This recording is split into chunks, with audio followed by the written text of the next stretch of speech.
Sobra na yan, Heart Evangelista. Ganyan ang naging reaksyon ng ilang netizens matapos ibandera ng fashion icon ang pagsasama nila ng sikat na Korean star na si Lee Min-ho.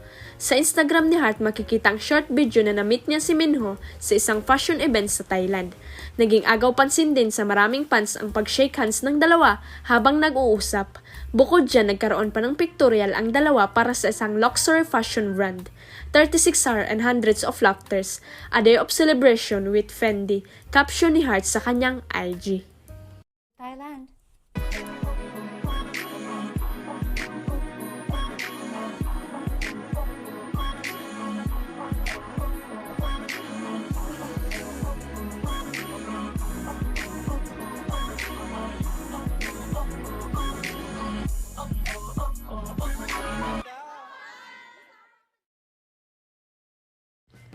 Sa comment section muling napagkaguluhan si Heart at karamihan sa fans ay inggit na inggit sa kanya. Narito ang ilang mga komento ng netizens. Di ko kinaya ang lemon ho level mare. Hindi talaga ako inggitera sa ganda at gamit ng iba. Pero abot langit inggit ko pag may nakikipagngitian at shake hands sa mga opa ko.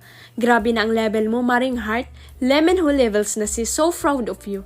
Nagugas ka na ba ng kamay Heart? Pag di pa, pahampas muna sa mukha ko. Ha ha ha.